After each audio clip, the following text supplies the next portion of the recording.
welcome back to Cooking with Pappa J. Today we're going to make meatloaf.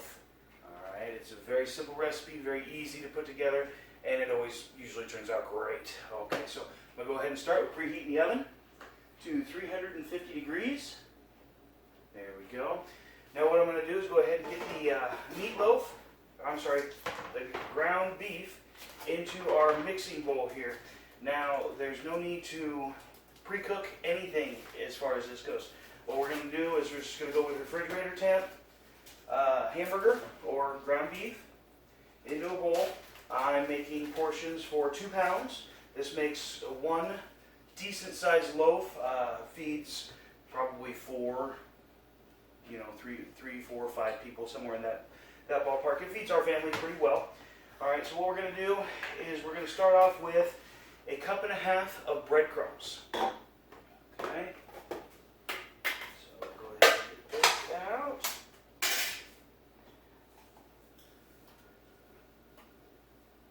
And this is my 1.5 cup measuring cup. Alright, 1.5 cups breadcrumbs goes on in.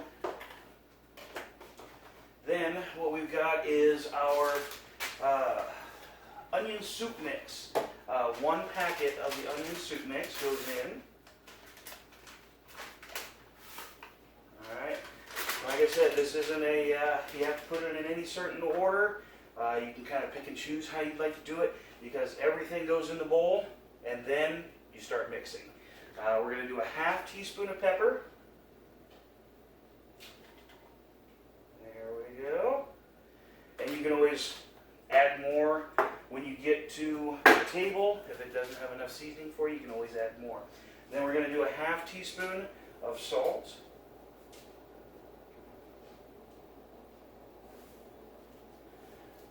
Alright, now we're going to go with 3/4 cup of ketchup. Now, I use a 1/4 cup and I just fill it 3 times. Now, I usually add at the end of my meatloaf, and I'll probably show you, I usually add a drizzle of ketchup to the top of the meatloaf. It almost kind of caramelizes it on top there. I really enjoy it. Alright, so we've got our 1/2 cup there, and then we're going to want to go, 3/4 cup, that was 3 1/4. We're going to go with a 1/2 cup of warm water. Okay, warm water. Made it in without spilling. Okay, and then we're going to go in with 2 eggs.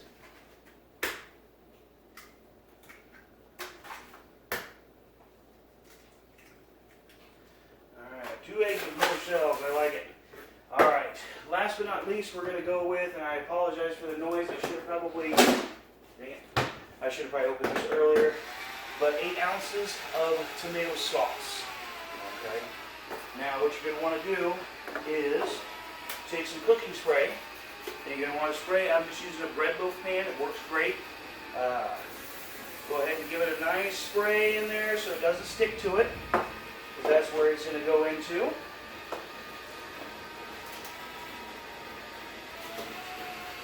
Alright, finally done here.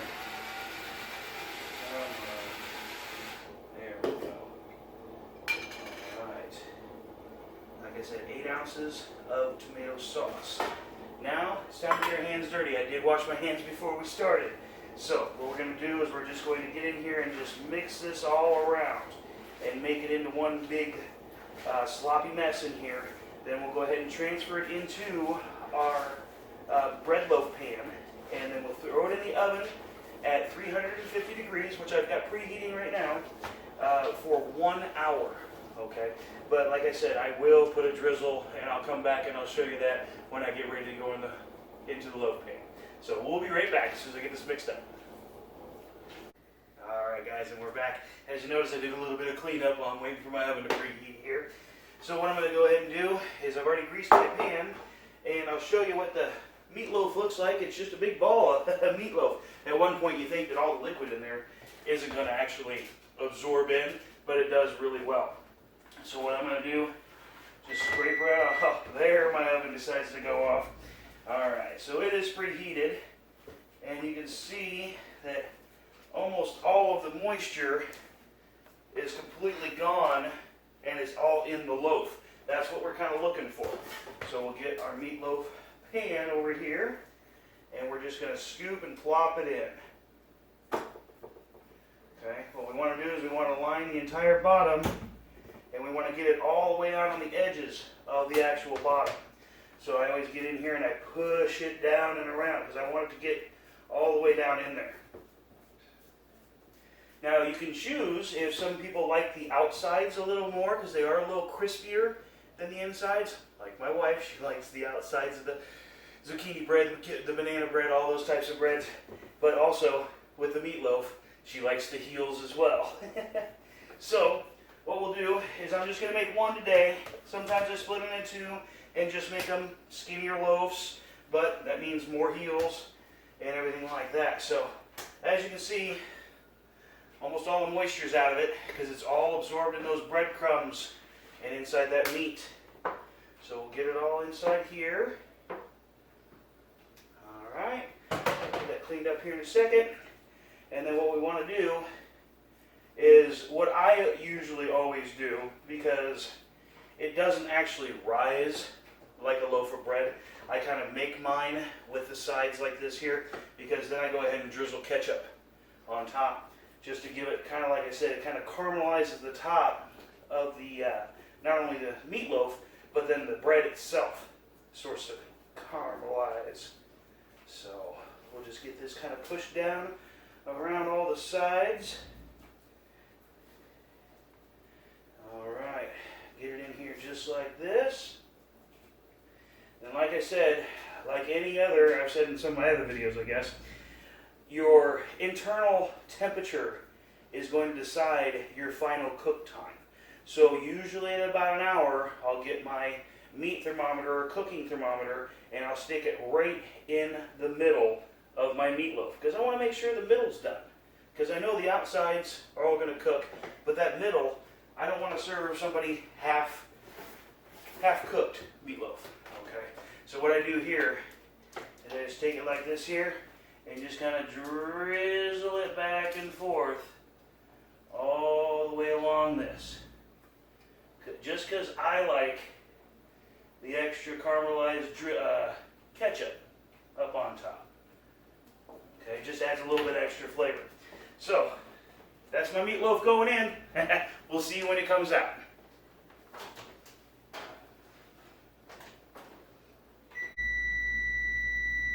Alright, looks like our meatloaf is done.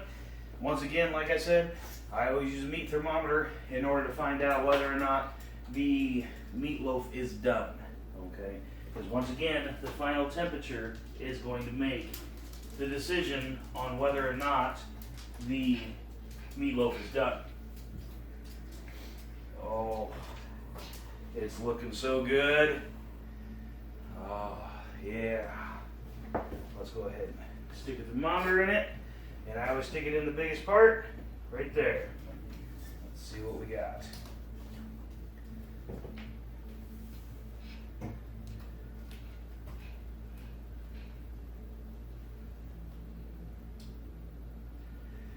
Looks like it's going to have to go in for just a little bit more. On here, where it's somewhere in the ballpark, I'll show you where it's at.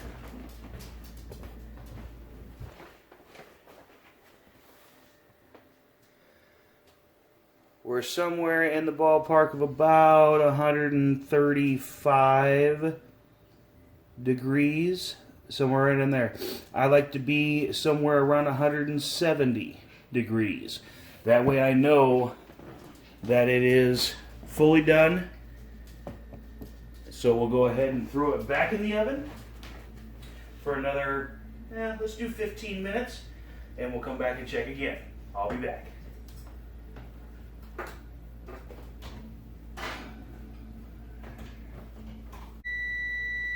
Alright. It's been another 15 minutes, and it's been a week since my Crabber and Goon video and my buddy showed up. And I don't know if you saw that bottle, but we ended up finishing that bottle that night. And when I do things like that, I tend to put myself on a 1-week suspension from drinking Fireball. but it's been a week, so back at it. All right, so let's go ahead and get our meatloaf out of here. And once again, we are going to, oh gosh, that looks good. We are going to go ahead and, once again, we're going to test in one of the biggest spots. I'm not going to do the exact same spot, exact same hole. I'm going to do it in a different spot to test our heat. I'll bring you over so you can see with me. Okay.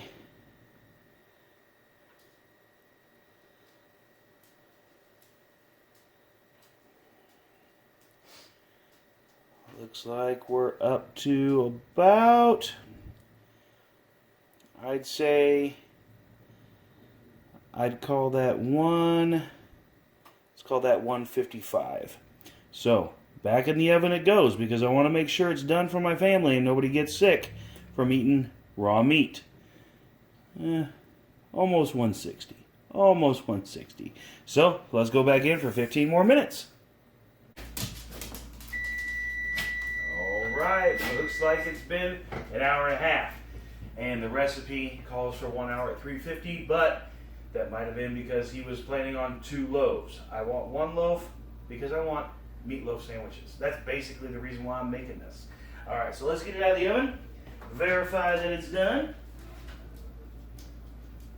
Oh, nice and bubbly on the outside. Alright, let's go in with our meat thermometer.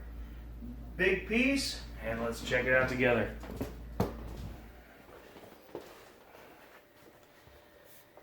Oh yeah, we're climbing over that 160 pretty good. Alright.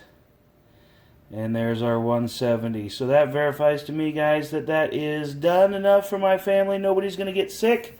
So let's go ahead and let it rest. We're going to need to let it rest for 15 minutes before we pull it out.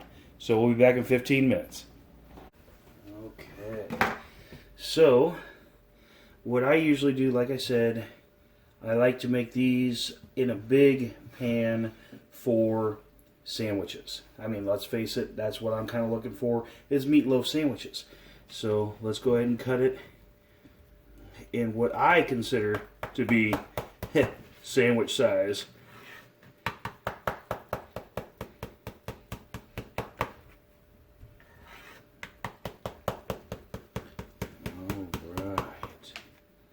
So, let's try that.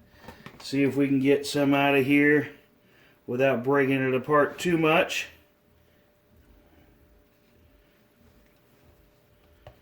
And doesn't look like we're going to do too awful well at that. So, it's still a little warm, guys. It's only been about 15 minutes or so. But we do have a taste tester. He told me that he does not like meatloaf. He just at the pure sound of meatloaf, he does not want to try it. Well, it's because I've heard a lot of bad things about meatloaf. A lot of bad things about meatloaf. So, what we're going to do, we're going to give you some of the crusty on the top and a little bit of the ketchup. So let's give it a try.